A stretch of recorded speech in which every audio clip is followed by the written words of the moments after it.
भारतीय वायुसेना drone loitering ammunition, subsonic cruise missiles आणि रॉकेट्स यासारख्या कमी किमतीच्या हवाई धोक्यांचा सामना करण्यासाठी कॉस्ट इफेक्टिव्ह हवेतून हवेत मारा करणाऱ्या क्षेपणास्त्र प्रणालीचा विकास आणि संपादन करण्यास जोर देत आहे.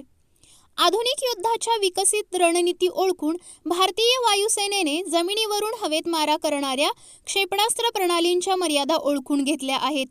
भारतीय वायुसेना सध्या VLSRSAM आणि मोबाईल डिफेन्ससाठी VSHORADS सारख्या सिस्टमचा विकास करीत आहे.